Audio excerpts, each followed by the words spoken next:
For some people, it's, I want to be able to transition better between patient to patient, or someone's, hey, I'm carrying everything that's happened with me from the workday into my home life, and it's impacting the way that I'm interacting with my kids or my partner.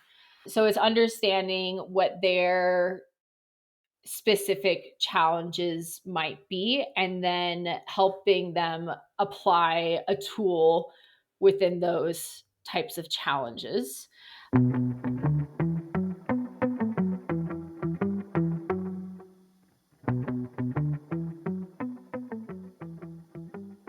Welcome to Rebel Mind. This is a new series from Rebel EM where MIND stands for Mastering Internal Negativity During Difficulty. In this space, we're focused on wellness, productivity, provider performance, team optimization, so you could be at your best at home on a difficult shift, especially when you're making those difficult decisions under pressure.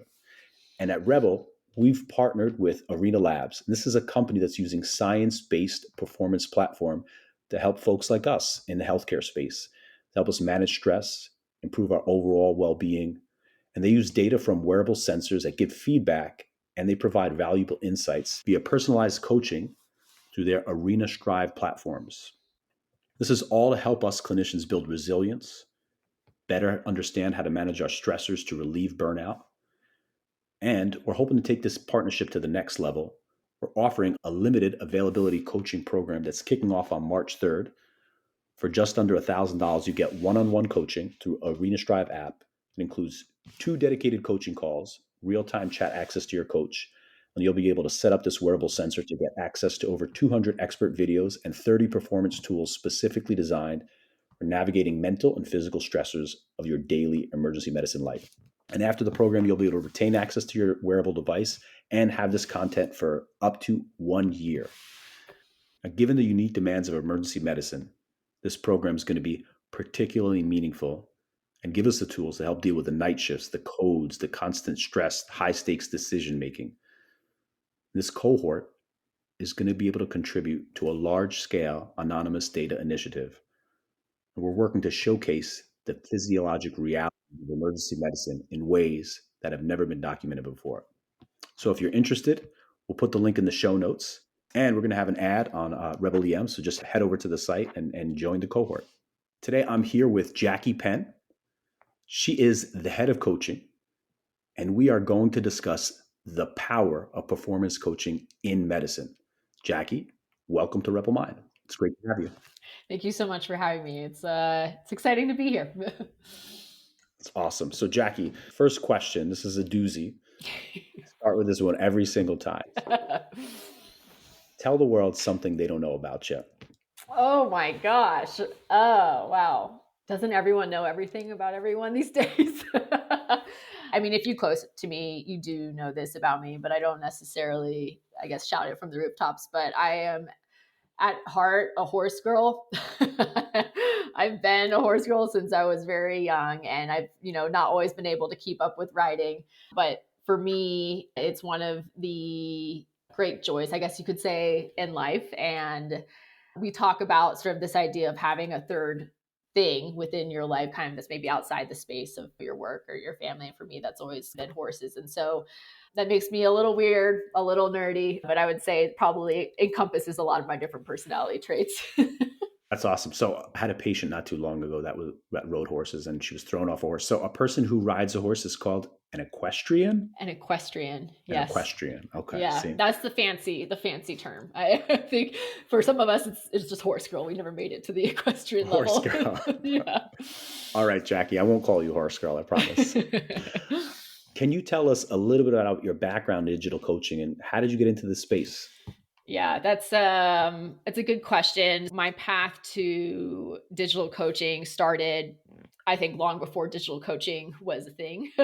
I've been in the coaching world for almost 15 years now, which feels a little crazy to say. And so my foundation was really in the exercise science and human performance world. I grew up as an athlete. I was never a stellar athlete, but I did all the athletics. And because of that, I was really interested in how the body works and what I could do to prepare for big moments on the field. And so Once I graduated, I actually joined a company called Exos, which they are one of the really first true human performance companies. So they worked with military, what we consider like tactical athletes, pro athletes, D1, those in the corporate world, executives, or really anyone that has to show up in, high pressure moments. And so at Exos, I really consider that the place where I grew up as a coach, because they saw performance as not just a meal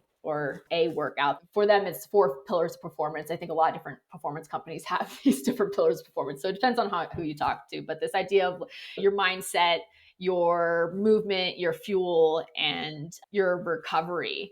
And so it's about the entire human system. And that really helped shape my philosophy. At the time, I was working a lot in the Bay Area, was contracted with a lot of tech companies. And so I started to get really interested in the intersection between coaching and technology. And so that led me to join a company called Future, which was really one of the pioneers, I would say, actually in the digital coaching space. So this was before COVID. So this was before, I would say, COVID was like the explosion of digital everything, including digital coaching. And so this was the idea that you could have a real person, a coach in your pocket, sort of 24/7, supporting you in the moments that you needed.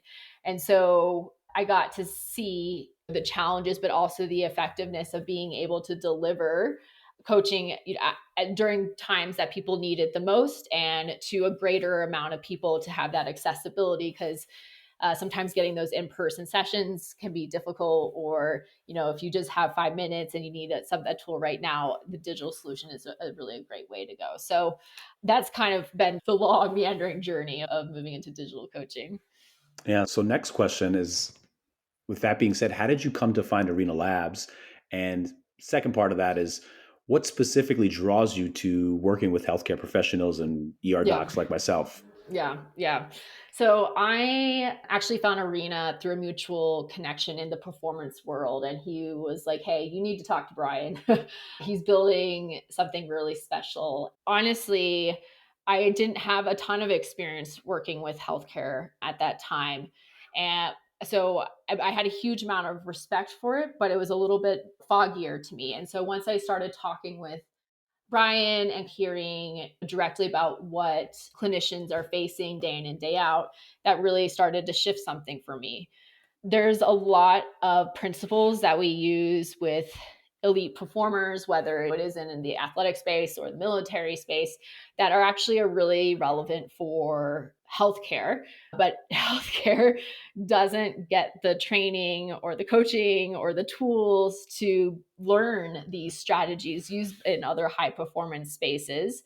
So I was like, wow, this is incredible in terms of, hey, those working with healthcare are working environments with extreme pressure, unpredictable demands, and emotional labor that most industries don't see. And so I saw the opportunity that obviously Brian saw, of being able to bring these principles and adapt them specifically for healthcare, not because some of the principles are created more of the idealized perfect world way, and not necessarily for the realities of being on the hospital floor. And so anyways, the intersection here of like, hey, these are actually really strong strategies. We can adapt them, make them work for healthcare.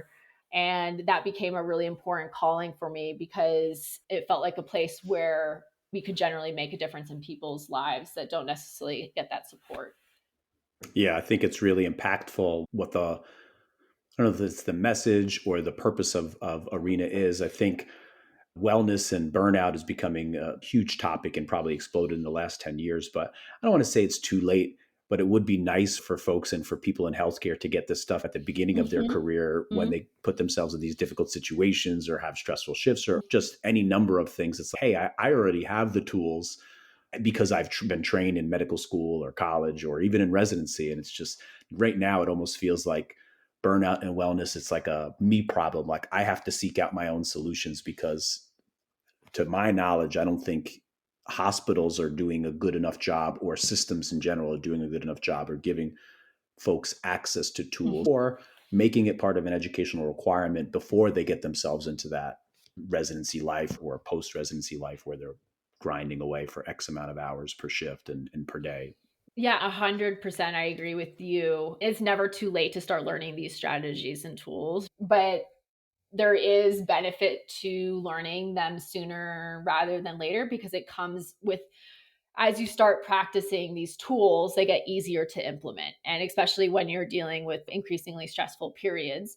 And the longer that you're practicing, the more natural they are a part of your life. So then you are able to sustain these type of pressure environments longer because you started a little bit earlier. But at the same time, just because you didn't maybe learn these earlier in your career doesn't mean like, oh, now is forever lost. There's things that you can do just For to, sure, for sure. yeah. Yeah, I definitely don't want to put that message out there. One of the challenges I think are, maybe it's not unique, but I'm an emergency medicine doctor. So it's certainly one of the challenges that we face constantly is the pressure to move fast. We have to see a lot of patients. We have to see them in a short amount of time. But not only that, I think beyond that, we are often put in these situations where we're taking care of critically ill folks who are dying. So we're taking care Mm-hmm. of and dealing with death and dying, delivering Mm-hmm. that bad information to families, seeing devastating injuries, children. Yeah. Sometimes we deal with cardiac arrest in kids, which are particularly difficult. And I just highlight this to say that oftentimes you have to have these difficult situations or difficult conversations or difficult cases, and you have to wipe the emotional toll off of you and then go into the next room because the next person that you're taking care of doesn't need the baggage from the previous room. Yeah. And so Yeah. the challenges are real. They're large and they're difficult to deal with and overcome. Yeah. The question I have for you is, how do you solve some of those challenges for the modern day healthcare worker? And how do our unique challenges make coaching different for healthcare professionals versus some of the athletes and some of the things that you were talking about before? Yeah. What you healthcare workers, and especially those working within emergency medicine or critical care, are just not often seen in other industries or what other people are dealing with.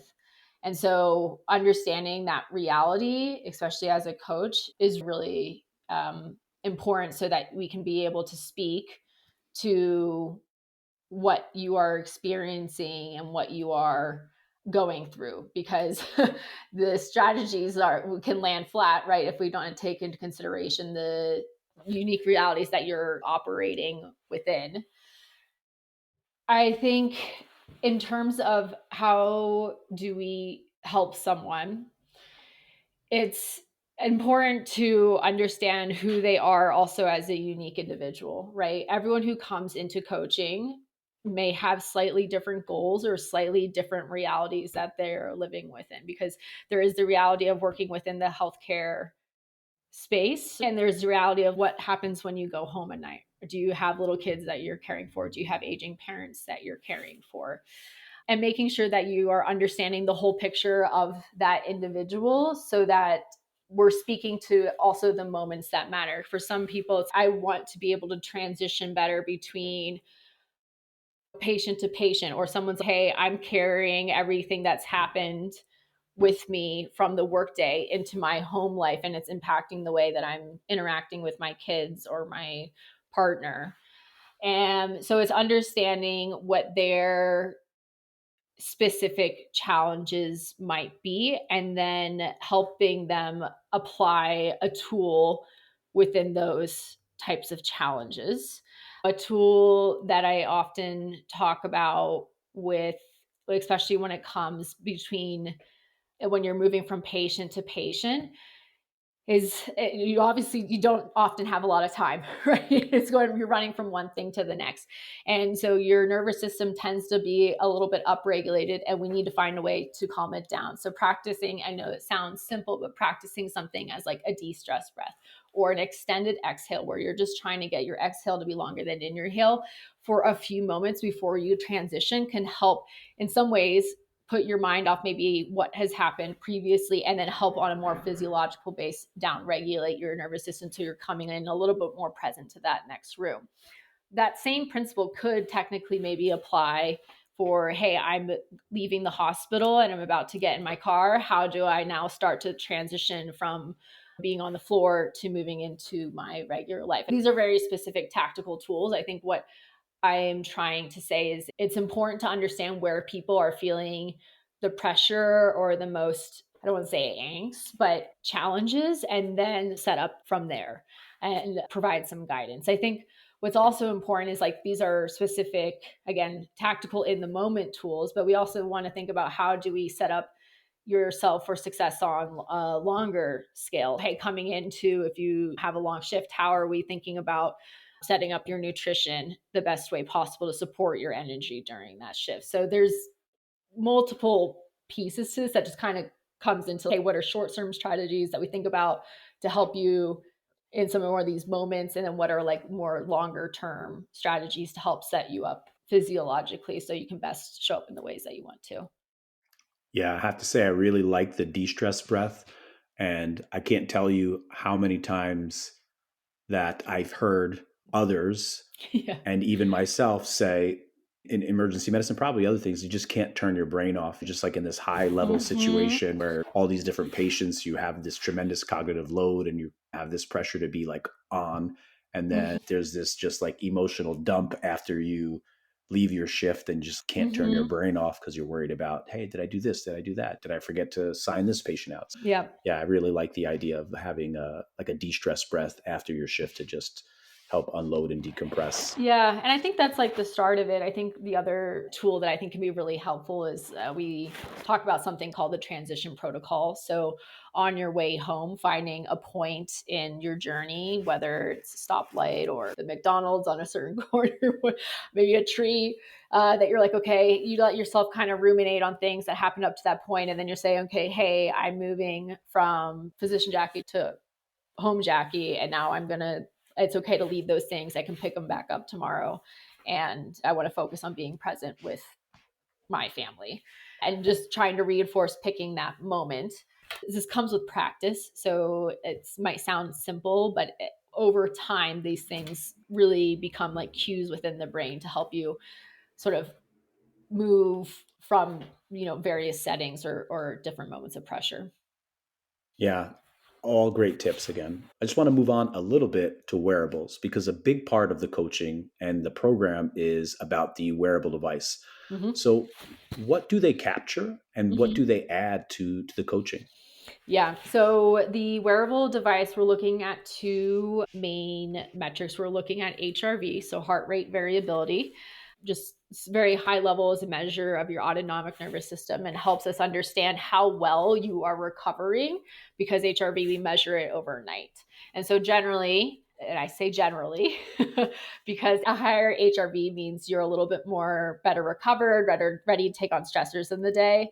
And then a lower HRV can mean that you're a little bit under recovered. You should think about how you can implement a little bit of recovery. That is very general. There's a lot of nuance there, and that's why it's important to have a coach to help you understand their interpretations of HRV. The other area that we look at is sleep consistency. So, how regular are your bed and wake times? And now I understand that with shift work, that's not always possible.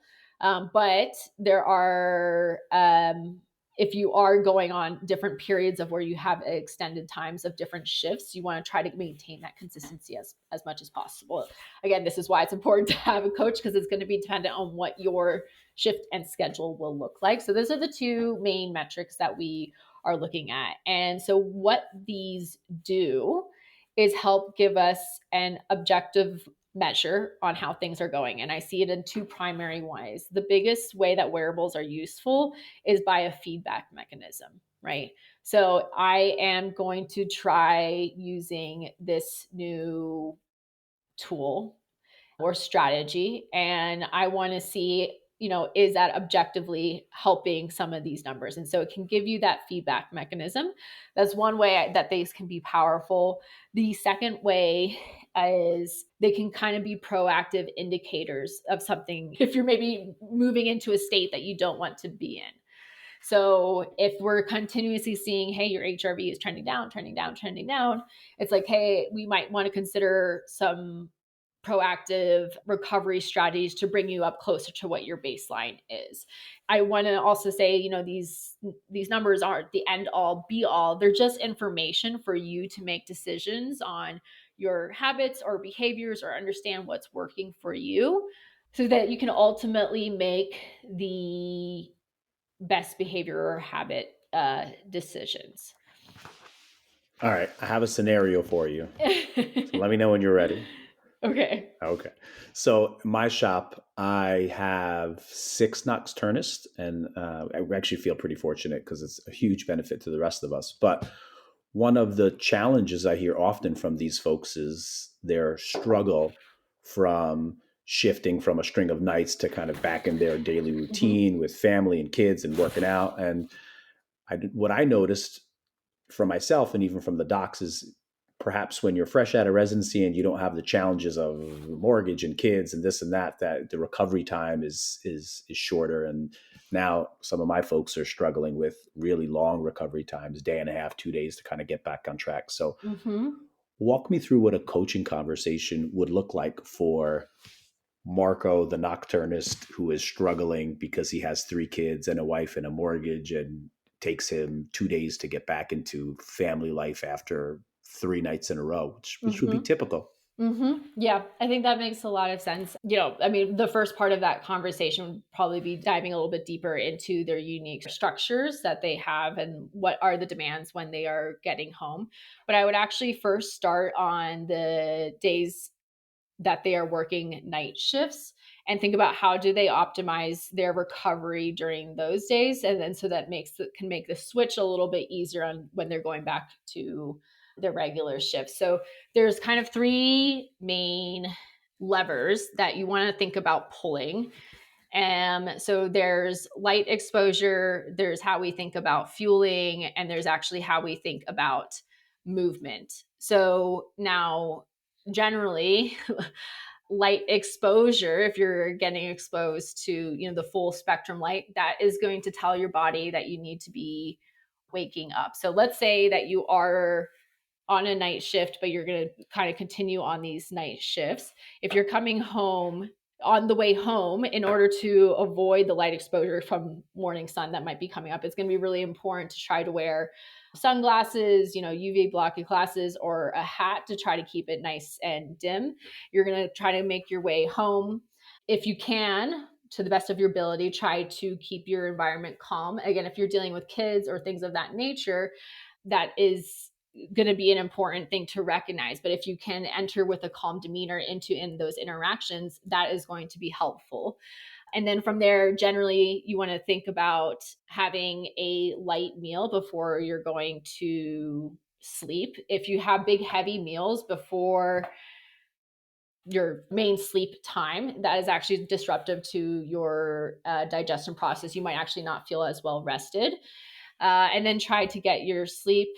And then upon waking, try to get exposure to light, get in some physical activity if you can, if you have the time, and then get prepared into moving into your next shift. And so that I would try to keep that routine. And then when you think about transitioning over, you're kind of moving in a little bit into the opposite. Now, that's very, I guess, high level, but I do think about, hey, how can you use movement? How can you use nutrition? How can you use light exposure to better try to adjust to these times? And then there's probably, when it comes to, okay, I know I need to start down regulating in order to move a bit more into a recovery phase. I do still need to deal with all the things at home. There's mental frameworks there on how to make that feel a little less like up regulating in a sense.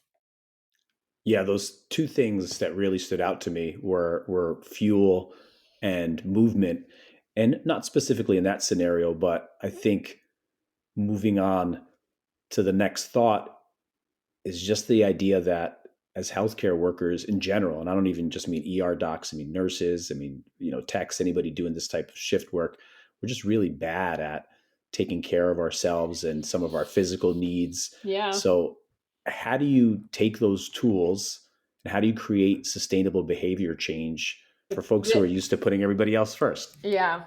I think about this a lot. So there's two main things that to do this. One is sort of this idea of addition through subtraction. When you're applying these tools, you're finding tools that it fit into your life, don't feel like it's an additional thing that you have to do. So that you feel like, hey, there's not I'm not having to add a bunch of time in or additional, taxing behaviors, but rather I'm finding these things that I can do regularly. They're easy to implement, and if anything, they sort of offload. Being respectful of the time constraints, the emotional burden or cognitive load that healthcare workers are having to deal with, and making these strategies feel really easy to implement is important. You were saying is the really important part here of the mental framework of, hey, I have to put everyone else first. That's an important value, and I respect that value. I think that's just incredible. But in order for you to be able to do that, you have to be able to take care of yourself, because only for a certain amount of time are you going to be able to keep up that pace. And so if you take the time to take care of yourself, you will be able to show up in the ways that you really want to, with your patients, with your family, for your, like, hopefully for yourself as well, and the care that you want to be providing. It's that flip is really important to understand. Yeah, again, if you don't necessarily take care of yourself, you're not going to be able to always provide, yeah, in the ways that you would like. Yeah, I always think about the airplane model when these concepts come up, right? Yeah. It's like put the oxygen mask on yourself first, and then you can help those around you and your kids and your family. And it's Yep. kind of the same principle. It's like you have to Yep. take care of some of those basic needs, and as far as health and exercise and fuel. And if you're not going to be the best version of yourself to be able to take care of loved ones, kids, and your patients. So for Yeah. sure, it Yeah. totally resonates with me. Yeah. Yeah. 100%. All right, Jackie. Last question I have. I know it's like going to be No like the first pressure. one. Yeah. Now that one's a lot of pressure, but Okay. all right. How do you know that your coach is working, and Mm, what changes are you expecting to see in the clinicians and the cohort over those 8 weeks? yeah. Yeah. Also a really great question, because I think this is dependent on the individual and dependent on where they are starting. So I see this both in the more quantitative side. So in terms of, hey, we will see improvements in, their HRV, in their sleep consistency, in, measures that maybe we see with like professional fulfillment or self-evaluation. I think what's important to recognize is that these things can take time. So you don't necessarily always see that immediate movement in some of these metrics, especially dependent on where you are starting from and what's going on. What's also really important is more on the qualitative side. So did you achieve the goal or make progress towards the goal that you were hoping to achieve? Whether it's like, hey, I feel depleted every week, and like I don't know how I'm going to keep doing this. So did we start to make movement on, hey, are you feeling better in that area? Or I wanted to be more present with my family. Are we feeling better? That's a little bit harder to get a perfect objective measure, but there are qualitative measures there. And so what I have seen clinicians have come through the program, you'll start to see shifts in that the way that they are speaking, which is really cool, where they talk about like what they can control versus focusing on what they can control versus just on the things that they can't control, saying that like they feel they have more energy, or they'll say start hearing things from their colleagues. I've had clinicians come in and be like, yeah, my colleagues have told me that I seem a lot happier on a day to day, or I find that I'm having more energy, or my kids have expressed that I've had more energy when I've kind of come home to them. So there's also these softer things that are really, really important measures to pay attention to as well. So I really look at both things on, hey, what is the quantitative side, a little bit more of the qualitative side, and it just depends on what the person's goal is and where they're starting from. Jackie, this has been great talking to you, getting some tips and insights into Arena, and I'm really excited. I'm excited for the cohort. I'm excited for our audience to be able to take this and hopefully improve the way they practice emergency medicine. 100%. I'm really excited. It's such an honor to be able to work with folks that spend all day taking care of others. And I'm eager to be able to bring these strategies, tools, the coaches, so that we can really help make some meaningful change. And with that, we are out. And thanks again, Rebels. Tune in to Rebel Mind every single month, where we're going to focus on tips and tools focused on wellness, productivity, performance, team optimization, and all of the above.